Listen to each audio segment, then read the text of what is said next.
দুর্গাপুর ইস্পাত নগরের চৈতন্য অ্যাভিনিউ এলাকায় দুর্গাপুর ইস্পাত কারখানার আইএনটিটিইউসি মজদুর ইউনিয়নের কার্যালয়ে শুক্রবার বিজেপির কর্মী সমর্থকদের বিক্ষোভ ভাঙচুর চালায় বলে অভিযোগ।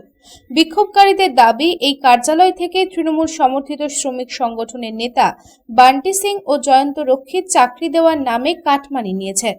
সেই অভিযোগ তুলে তারা কার্যালয়ে প্রবেশ করেন এবং চাকরি দেওয়ার নামে নেওয়া কাটমানির টাকা ফেরত চায় স্লোগান দেন।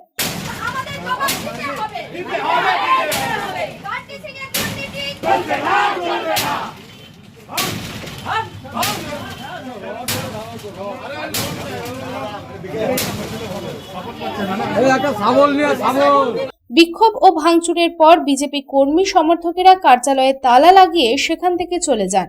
এদিন ঘটনার খবর পেয়ে দুর্গাপুর থানার বিশাল পুলিশ বাহিনী ঘটনাস্থলে পৌঁছে পরিস্থিতি নিয়ন্ত্রণে আনেন। এলাকায় উত্তেজনা থাকলেও বর্তমানে পরিস্থিতি পুলিশের নজরদারিতে রয়েছে। এদিন এই প্রসঙ্গে বিক্ষোভকারী সুমনা ভট্টাচার্য জানান, দিনের পর দিন বান্টি সিং, জয়ন্ত রক্ষিত সাধারণ মানুষকে চাকরি দেবে বলে টাকা পয়সা নিয়েছে। চাকরি দেওয়া হয়নি, চাকরি থেকে ছাঁটাই করে দেওয়া হচ্ছে এবং তাই আজ দখল নেওয়া হয়েছে। এই অফিসটাতে দিনের পর দিন বান্টি সিং, জয়ন্ত রক্ষিত মানে সাধারণ মানুষকে চাকরি দেবে বলে দিনের পর দিন অনেক টাকা পয়সা নিয়েছে। টাকা পয়সা নিয়ে ওনাদেরকে চাকরি তো দেয়নি, এখন আরও তাদেরকে কি করছে, যারা প্লান্টে কাজ করতো তাদেরকে বার করে দেওয়া হচ্ছে। আজকে আমাদের একটাই দাবি, যারা চাকরি পয়সা নিয়েছে, পয়সা নিয়ে তাদের কাছে যে চাকরি দেওয়া হয়নি, আমরা চাইছি তারা কাজ করুক, আর নয়তো তাদের টাকা পয়সা ফেরত দেওয়া হোক। অবশ্যই নিয়েছি, কেননা এখানে দিনের পর দিন দুর্নীতি হবে, চলবে, মানুষকে প্রলোভন দেখাবে, দেখিয়ে টাকা পয়সা নেবে, এটা হতে দেওয়া যাবে না। এই সরকার এরকম দুর্নীতির মধ্যে থাকতে চায় না। এখানে যারা সাধারণ মানুষ আছে, যারা 100 দিনের কাজ করে, তাদের আজকে অনুমতিতে এই জিনিসটা হয়েছে। তারা চাইছে না, হ্যাঁ তাদের সমর্থনে তারাই চেয়েছে। এবার ওপর নেতৃত্ব আমাদের এরকম দল আমাদেরকে বলে না যে তোমরা এইসব কাজের সাথে যুক্ত থাকো। অপরদিকে এই প্রসঙ্গে বিশিষ্ট আইনজীবী ও তৃণমূল নেতা কল্লোল ঘোষ জানান, বিজেপির কিছু লোক অফিসের ভেতরে তালা ভেঙে ঢোকে এবং জিনিসপত্র ভাঙচুর করে। সারা বাংলায় ভয়ের সৃষ্টি হয়েছে। উচ্চ স্তরে এই বিষয়ে জানানো হয়েছে এবং অভিযোগ দায়ের করা হবে, এর বিরুদ্ধে লড়াইয়ে নামা হবে। ওই আইএনটিটিইউসির সঙ্গে ডাইরেক্টলি যুক্ত নই। ওই অফিসটা দুর্গাপুর স্টিল প্ল্যান্টের অ্যালোটেড, ওখানকার ইউনিয়নের জন্য একটা অ্যালোটেড অফিস। সেই অফিসে আমি এইমাত্র খবর পেলাম, আমি নিজে কোর্টে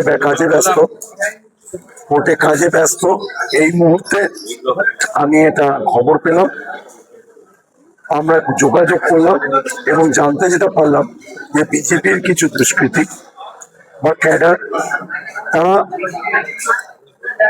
এই অফিসের ভিতর ঢুকে, তালা ভেঙে ঢুকে চুরি বা ডাকাতির উদ্দেশ্যেই তারা কিছু ধরে নিতে হবে। এবং শুনলাম যেটা, যে সেখানকার জিনিসপত্র সমস্ত ভাঙচুর করে সেখানে যে সমস্ত মূল্যবান জিনিসপত্র আছে সেগুলো তারা চুরি করে নিয়ে গেছে। তো বিজেপির এই চুরি করা আর বিজেপি, এটা তো সমার্থক শব্দ, এটাতে কোনো দ্বিমত আমার নেই। কারণ যারা দিল্লিতে আপনারা দেখতে পেয়েছেন 605 কোটি টাকা চুরি হয়েছে, ওই বিজেপির নেতৃত্বেই হচ্ছে। এখানে আমাদের অফিসগুলো ভাঙচুর এবং এখন চুরিতে নেমে পড়েছে। এই হচ্ছে আজকের বাংলার নতুন পরিবর্তনের সরকার। যেটা বলেছিল ভয় আউট, ভরসাহীন, সেটার উল্টো হয়েছে। সারা বাংলায় এখন শুধু ভয়। দুর্গাপুর থেকে সাধারণের রিপোর্ট, পাবলিক টাইমস। রানীগঞ্জ শহরের এনএসবি রোডে অবস্থিত সুসজ্জিত এবং মনোরম পরিবেশে অতিথিদের পরিষেবার জন্য তৈরি অতিথি in hotel and restaurant. Hotel অতিথি ইন পরিষেবায় থাকছে অত্যাধুনিক সুবিধাযুক্ত এসি রুম। অতিথি ইনে পকেট ফ্রেন্ডলিতে আপনি পাবেন single and double bedroom. Festival সিজনে থাকছে স্পেশাল ডিসকাউন্ট। তাই উৎসবে অনুষ্ঠানের যে কোনো দিন পাশেই পাবেন হোটেল অতিথি in, metro plaza, NSB road, Raniganj, Muthoot finance building.